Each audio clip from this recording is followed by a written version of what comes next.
Okay, so welcome, Ariana. This is my Thriving Thursdays. So I interview professionals in the wellness industry, and they share with us their story and the 3 to 5 top tips that they do to thrive in life. So, for those that don't know you, you're a wellness coach and you empower people living with chronic pain to go past that and to claim back their life. Powerful. I imagine that's really rewarding. So you've told me that you work with the mind and the body to work with the retraining the brain to not only overcome pain, but to start to feel pleasure too. Yeah, So yeah, that's right.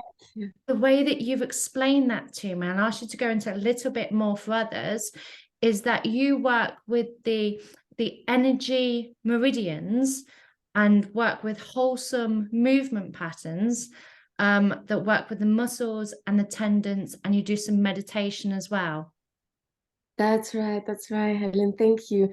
Thanks a lot for inviting me. I'm very happy to share over here.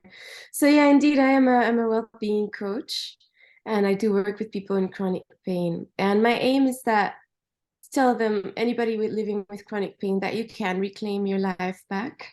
There is research on it already, although not everything that I do is fully researched and documented. Some of it is alternative, coming from more Eastern traditions. Um, and it's not documented in the way that we think of it, but there is enough case study evidence, there's enough people who've had results with it to really believe in it. And finally, you are not taking um, a substance into your body. You are not getting an expensive procedure done. So it's really worth a try for anybody because it's highly accessible. You just need to have some motivation to be consistent with certain habits. Yeah. But the habits become very pleasurable and enjoyable after even a couple of weeks. Even the first day, I've had people like fully relaxed and tell me, wow, haven't been so relaxed in years, right? Because it's just working with your mind and your body to reach a certain getting out of fight or flight. Your body wants to get out of that, Yeah. hyper aware state and into rest. You just need to guide it back. And Does so that make sense? it completely does to me. I mean, I say to people all the time that it's so important to connect to your body and remember that your body's working for you. It's Yeah. designed to work for you. It's there to support you and it's there to help you. So when we tap into our kind of mind and body connection, when we tap into it, we can really provide our body with what it needs to thrive. So I'm Yeah. just curious, chronic pain, now that's one niche. Yeah. What brought you about to work with clients that suffer from chronic pain? Right, yeah. So I've always been interested in this kind of uh, Tai Chi, and really my dad does Tai Chi, and I read a book once when I was 11 about meridians and such, and it stayed in my head. And later, fast forward to when I was about, yeah, from age, started when I was like 25, got really bad when I was 29 and 30. I had a back problem that became just generalized pain. And it was a structural problem. You could see it on an MRI. And there was some even bone degeneration that started there. And that became a series of other things that affected my nervous system. And then I was in complete state of contraction all the time, like terrible digestion, just pain everywhere. Because the nervous system becomes sensitized, and then the brain just fires pain constantly. It's a little bit like your brain forms a habit of being in pain, and so more than just the base problem, it becomes like a whole nervous system issue. And so I went back to that. I remembered that those things existed and that it was there. And I was so happy, lucky really to find a very good teacher. I found this Japanese teacher and I learned first shiatsu from him. So shiatsu is a finger pressure massage. Think of it like acupuncture without needles. Okay. But you learn to feel really, and somehow it's easier to feel other people first when you're especially in such a difficult state. But by learning to feel and by seeing how people were changing in 1 hour, and I started getting feedback, and then I started applying it to myself, and it worked. I got completely out of pain, and it took a lot of work, especially because it was structural. But the nerve pain died very easily. Easily, I say. It was not easy to be in it, but getting out of it took few months, really. Um, So, yeah, then I had to fix my structure, of course, and that took longer, and I did that through some specific exercises. Yeah. am I right then in thinking, well, listening to you, that something you read when you were younger, about 11 years old, actually helped you in your late 20s to overcome? Yeah. Wow. Yeah, it What? stayed with me. I think it was something really for me, because that's become a life mission, a constant growth for me. And I just remembered like the one point that I read about something behind, right behind your at the back of your neck in the center, and I always remembered that, and I tried it forever, and then I looked for such a teacher where close to where I lived, and I was very lucky to find one of the first teachers that brought shiatsu to Europe. Um, in fact, and learn from him. And he learns. It was in such a. He teaches in a very intuitive way. Okay. While I was, just to tell you a bit, I have a background in economics and I work in the electrical engineering sector. I have a PhD in that. So I was very brain oriented. I was like a floating head. Um, and the first year with him, there's no theory, there are no books. He gives you a set of drawings and a lot of practice, and just there with him and the other students, just feel, like you have three little holes here. Do you know that? Yeah. No. Yeah. Yeah. So you learn to feel the body in like all the little, hills and valleys, and Oh, yes. Yeah. yeah, yeah, yeah. Okay. Just learning how to feel with my body and not with my thinking head was instrumental to making that shift.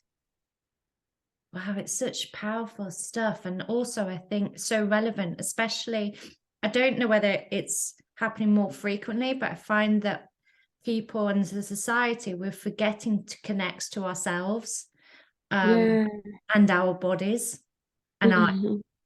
things like going a bit deeper, even like our own intuition. We're so busy and consumed by so much around us that we're actually completely forgetting our main compass, which is in here. And Yeah. Yeah. or like you've just talked about, reconnecting like with your body and massaging and knowing it so well that you can go to a state where you recover. And this isn't just people that are healthy and fully functioning and doing well. This is people that are suffering from pain and have certain conditions and heal Mhm. themselves. Wow. Yeah. Yeah, indeed, it's very powerful. And the thing is that the fact that you can recover through these mind-body techniques doesn't mean that the cause of the pain, the original thing, was not real or in your head, You're not, people, they think if I can recover just through this, it means that I was imagining it, and that's not true. I mean, I think people who are in chronic pain, you need to validate where they are because they struggle a lot with the healthcare system, in terms of being believed that they are having an issue, in terms of getting the appropriate diagnosis and the treatments. So that's one thing I really want to, validate anybody who's suffering from chronic pain. I feel you, Feel it. right? I feel And you're it. not making it up, and it's true. And you can get out of it using a mind-body connection because the brain has plasticity and you can create new neural connections. So it's also a physical thing. It's how your brain can change the physical structure of your brain and then the associations of your brain and your body. And there is And lots of science to back that up. And yeah, if you look there's into that it, there science. is, and people can go off and on a tangent and really research that themselves. No doubt that you have already. But yeah, if Yeah, you wanted to explore that, then there is so much more yeah, evidence now. Um, there is. so let's get onto your personal tips that you do Yeah, to thrive in life. So the first one that you shared with me was your daily relationship with your organs. yeah. So you talk to your organs, so your heart, your kidneys, your liver. So explain this to us. Yeah, yeah. So how is your liver today, Helen? Do you know? I've not asked it. I've took Oh my my body for God. a run. I've done some exercise, done some movement. I do Yeah, body scanning, great. but I don't specifically talk to organs. So Right. I think Yeah. if I was going to tell someone I'm having a conversation with my liver or my kidney, they might look at me like, oh, okay, Helen, right. But I fully support and understand the importance of mind body connection. And Hmm. I believe that we can talk to our organs to make them work for us and work with them and listen to them and be very intuitive with it. So I'm Absolutely. curious, what do you do? So what I do is I've learned to feel each organ. So first you start by just like imagining, I place my hand over my right side and think, okay, I know intellectually that my liver should be there. And Okay. then there are some body massage techniques to start feeling them. Usually, if an organ is okay, you don't feel it right away. Okay. Yeah. But you can start feeling it. So the more that you place attention on that area and go into it, you can actually feel the organ working. Um, so you go from imagining, visualizing it to really feeling it, and then to thinking, how can I relax this organ? And then you do that through sound, basically. You can do it intuitively of just placing your hand over an organ or a place that's painful. You have pain anywhere in your elbow or your belly or your heart, and just go see what sound will come out naturally. And keep going for a few minutes. And that'll give you, because it involves more senses in a way. You're using your mind to think about the organ, you're imagining the organ, you're bringing up a picture you've seen in your anatomy book about your organ, your heart or your liver, and then you are really tapping into it and feeling it. And I've gotten to the point where more than feel them, I can activate a certain organ that I want to work a bit more. Then there's a relationship between the organs and ways that you can work with them, Okay. all based on traditional Chinese medicine. And and you can make them work. I can really sit down, think about my kidneys. And this was the last organ I could actually feel was my kidneys. It took me a while to learn to feel them. And now I really feel them. They work a little bit. One works more than the other at certain hours. And I And can you sit down, feel think that. about my kidneys, and I will just have to, go to the toilet in a half an hour because it'll move all the water in my body. Wow. Okay. Yeah.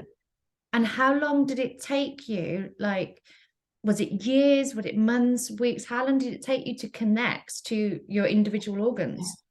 Listen, there are layers to it. So Right. the first approach is quite quick. Even in 1 hour, you can be like, wow, really? Wow, you can um, feel it. Especially with a bit of self-massage and whatnot. But the deep feeling, so first you learn how to feel them, then you learn how to um, listen to them, how to release and relax them. And that can take a couple of months. And then how to activate them, that's something that can take some years. And that actually comes from some um, techniques of meditation in the Chinese systems, in the Taoist systems, of how to do that. So that's a bit longer. It Yeah. reminded me of my childhood when you talked about feeling certain organs. I remember my mom, bless her, growing up, she had kidney trouble and Mm. she could always feel her kidneys. Yeah. Like you've just said, that when it's healthy. Sometimes you can't feel it. Like now, if you ask me, I wouldn't really know where to start. Right. But no doubt that when you're in pain, that's again, you can really feel where you're in pain. Indeed, yeah. Okay. Yeah, the other thing about it is for somebody who's in pain right now, people tend to think that they're completely broken and terrible. And going through the organs, you see some of them will be okay. Say, okay, I don't actually feel that, or there I don't feel bad. And that's the place to start, because you want to get your mind off of the place where you're in pain and into what's working. At least if you don't feel it, that's actually okay at that point, right? Yeah. So you want to start building a connection towards what's okay in your body, Okay. even if it's just, okay, it's my nails, or yeah. Yes. Yes. Yeah. I do similar work with clients that have a poor body image of themselves. And again, it's Yeah. getting them to focus on what they love about themselves and what they like about themselves first. Mhm. And it might be a toenail, it could be, anything small, but it's taking your mindset to what's working for you and coming from Yeah. a place of positivity. So moving on to your second one, you've put use organs to process emotions through several tools like sounding and self-massage. So you've talked on the self-massage. How would you say that your organs process emotions? First, the body knows whenever you have an emotion or repressed emotion, it goes somewhere in your body. You will feel it in your muscles first, but it will also be reflected somewhere in your organs. And these are things that come from, say, common knowledge or common speech. Like in Spanish, we say if somebody has that they're very angry, you say that they are little making livers or something like that, Oh, or they have okay. a stick in their liver. Yeah, so you often use expressions like that. You can find a few in French, also in Dutch. I live in Belgium, so I love collecting phrases like that, because we intuitively, culturally know that there is an emotion in your organs. Then there's a whole theory of that in different type of body movements. But the idea is that there are emotions in your organs, and at the same time, you can build an association to use an organ, this feeling of the organ, like the heart, for example, to release that emotion. And the more senses that you involve, like sounding and moving your eyes and saying something, sounding, saying something, then you are involving more of your brain into forming a new pattern. And that's when you can say, okay, I want to release this emotion. And you can tap, you can touch, you can also trace. There are a lot of things that you can do to just get into your body, to have that body feeling. And where is that emotion in your body? Everybody will always have an answer for that, Yes. even if you have not linked it with a specific place. So what we want to do is to create, in a way, a seat for certain emotions, positive emotions and what we call negative emotions, or more, I'll call them triggers to action. But by creating those associations with a specific place, you relax that place, and that emotion is also released or processed. This doesn't take away that you have to do the work if you have to take an action, because you're in a very uncomfortable situation. You have to say something to somebody's getting on your territory. You still have to take that action, but maybe processing that emotion through an organ will allow you to get out of a, say, freeze state or irrational state where you're not looking at the right thing to do. And how would you advise somebody that isn't very well connected to their body in terms of if they struggle to find where they're feeling certain emotions in their body? So, for example, like when I get nervous or, apprehensive about things, I know where I feel it in my body. I get a tighter stomach. I tense up about my midriff. I can feel it. And the same when I kind of get nervous, sometimes my arms tingle, and I can connect with certain emotions and where they sit in my body. But if you've got a client or anybody that struggles with feeling in their body, where do they start to connect again? So every tradition tends to start in the lungs, breathing, because that's the one organ that we can always feel or connect to. And what's interesting about breathing is that it's both an automatic pattern. If you're not thinking about breathing, you're breathing anyway. So it's taking over by your parasympathetic nervous system.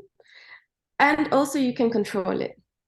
You can think and control, okay, now I'll take a deep breath.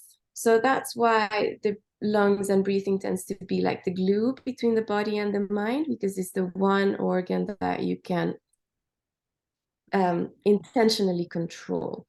It's harder really to tell your kidneys to start working. You can at some point to pump up Lots now, of but your work. lungs, yeah, but your lungs, anybody can always start with their lungs. So take a deep breath, and then I would say start feeling your whole lungs. We tend to sometimes think your lungs are here, but you have lungs.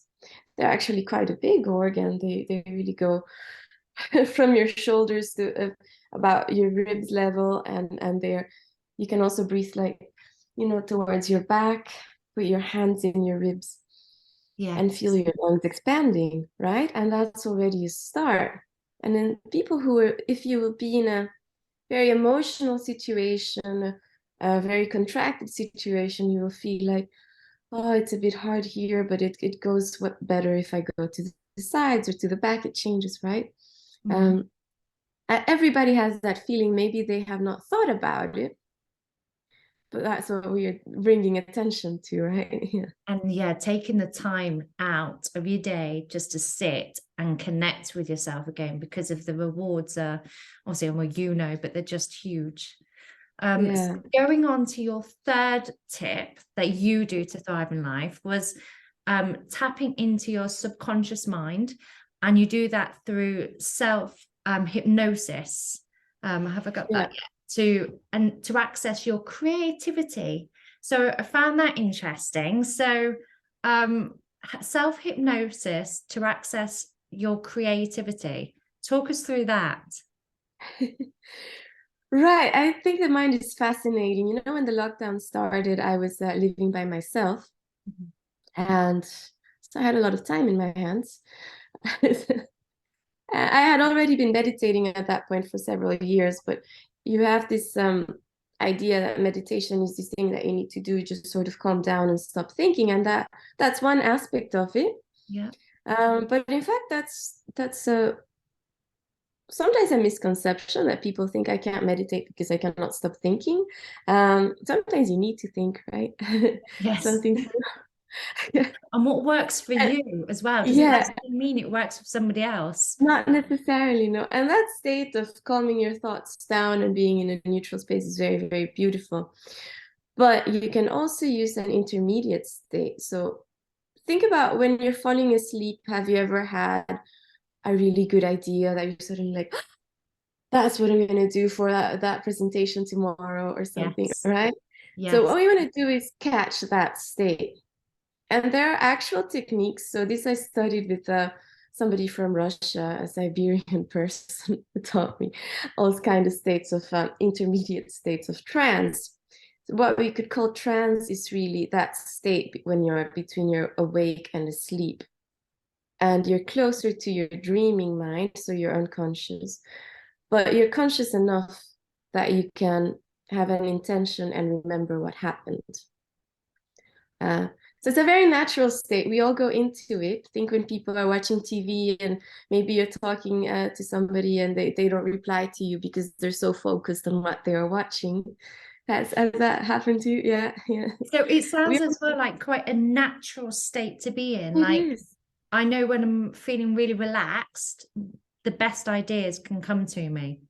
Yeah, I'm not in a exactly. meditative state per se, but No. actually, yeah, like you described, you're kind of aware, Yeah. but it's a relaxed state almost. It is. It is. So there are actual techniques to get into that state on purpose and to stay in it and to be able to bring things out of it. So, and it's almost like a trigger that you say, okay, before going in it, I want to think about, say, I'm starting this business idea and I want to see what strategies to use or how to do this next presentation or for artists, this next song, anything. And then you get into a very relaxed state. You hold that, and then the ideas just come. Is there a name for that, like technique or that state? Or that's So yes. I mean, people have called it hypnosis. right. In the West, Okay. it's called self-hypnosis, really. So you can do it with a hypnotist, but I think self-hypnosis is better because you learn to have control. What happens when you work with a hypnotist is they can guide you through a process to unlock some issue that you have or to go into some subconscious thing, but it'll be harder for you to remember it and to integrate it in your life. So it's very good for like first approach, but to really work with it, you need to learn to do it yourself, to yourself. I Yes. think that's when it has real long-term sticking power. Because you can even convince somebody who is in pain, you can hypnotize them not to be in pain, but it will last only a little while. They need to really do the work themselves to go into that state over and over again for it to have a long-lasting effect. And once you learn it yourself, Yeah. fly So it wherever yeah, and for as long as you yeah. wish. And the secret behind it is no real secret. It's just your eyes. Your eyes are very, very connected to your brain. So once you're in a very relaxed state, you either fix your eyes in one spot or you move them. And there are several relationships of what parts of the brain activates when you move your eyes in different directions. So that's something to look into. Yeah, If that's just you can do fascinating. hypnosis. I feel like Yeah, I could actually go off yeah, and just yeah, study that yeah, one part alone. yeah. Indeed, Incredible. indeed. And there are other techniques through sound, and I love these because I love music. Just a very repetitive rhythm. That you will listen to it for a few minutes, and it'll get you into that intermediate state. Is that similar to how sound baths work? Yeah, it's similar. It Okay. is indeed, I might be but going they on one of work those differently soon. because then they start layering frequencies.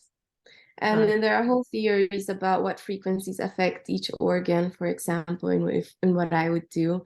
Yes. Um, and there's actually been studies about, there was a scientist from NASA who actually developed a system of tuning forks for each organ. And they actually did studies about resonance and how cells were vibrating and what resonance affects or moves certain organs or parts of the body. So that's the same idea, but more finely developed. Yeah. Yes. Yeah. But I find that once you learn to get into the state and learn the feeling of it, you don't need the tool anymore. You don't need to listen to the drum or to listen to the sounding bowls. You can just go into it yourself wherever you are. Incredible. Incredible. Yeah. So I don't want to keep you all day and for everyone else, but the last takeaway for thriving in life, and I love this one, it's one of my favorites, was that you said sharing love with strangers. So Yeah. sharing love without needing to have it reciprocated or without any expectation. Tell us about that. Right. Yeah. So that was also, I think, a gift from the pandemic, and or basically, I think anybody who's gone through any kind of grief, where you are loving somebody who is no longer with you, right? And to think that you can continue loving them because that feeling is in you, even if nothing is going to come back, right? Is that Yes. complete surrender and acceptance. So, in a way, that's the gift of grief, the way I see it, which is a very difficult emotion because there's nothing to do about it other than accept it. And so I found myself one day just sitting somewhere and I saw somebody who looked very desolate. And I thought, gosh, I wish I could help that person or somebody I don't know, right? And I thought, I'm just gonna think loving feelings towards them. And something blossomed. I was already used to doing this at home, just feeling good in myself and about my family and people I love and care about. And one day I did it for a stranger. I was like, wow, this is the exact same love, right? That I can feel, say, for parents, for my loved ones. And I'm feeling it for this person right now. And I don't have the need to go talk to them. And I don't need anything from them. So it's So that moment when you love. think, you can really just love everyone. And love does not depend on somebody loving you back, which is also great, but that's something else. That's more in the relationships thing. It's more something that you are and you decide to embody. So then I took it on as a practice of whenever I am just having some kind of downtime anywhere in the train or queuing, or I sometimes do it deliberately. I go to a cafe and sit down and do that, to just love a random stranger and then sort of spread that energy out, um, wherever it's needed, right? How you need And our people to be sitting near you in a cafe or on a train, and yeah, yeah, Ariana's just sending their love, like your love to them. yeah, yeah. Just imagine maybe there's a random person sending out love wherever you are. Yes. Yeah. That's super nice thought. And then amazing things happen, even though you don't say anything. I mean, the amount of times I've gotten a cookie for free from people just because I'm sitting there feeling good. I don't know. It's yeah, or you just go get a cafe, say something nice. It's not that's not the point, but I think people notice it unconsciously. Yes. And and there is a response. I've gotten out of very tricky situations doing things like that. Um, and just sending out a bit of love. It's amazing the effect that it can have subconsciously on people around you and on yourself as well, just how you present yourself to people. We have and random acts of kindness here, where it's like a list of things, and people might do them at Lent, just before Easter, where they just do random acts of kindness for strangers. So whether it's leaving a box of chocolates out for your dustbin men, or you go into a shopping, a random shop for some elderly neighbors where you live, Yeah, and just that act of kindness that's is beautiful. spreading the love. Yeah, yeah, that's beautiful. Yeah, of course, I love that. Some people say, like, I don't have time, I don't have money, I don't have anything to give when they're feeling very bad, like people are coming from a difficult situation. But everybody always has a good thought that you can direct at something, you know? Even if it's just take 30 seconds of your time and smile to somebody, that's already giving something, with a very low cost for yourself. Afterwards, maybe the desire comes to do bigger things, and that's great. But I think it all starts with just that one thought. A Yeah. smile, a simple smile can just light up someone's day. Yeah. Yeah. Indeed. Well, I think that's a perfect note to end on. So thank Yeah. you from the bottom of my heart for today, and for sharing your story with us all, and all your tips as well. And there's so much to take on board, and like the small things, like we said, just a smile, to if people want to delve into the mind body connection, self-hypnosis, and what they can do. There's so much there. So thank you so much. And I will speak to you soon. Thank you. Thank you, Helen, so much for doing this. Bye. Have an Bye bye. amazing day. Thank you.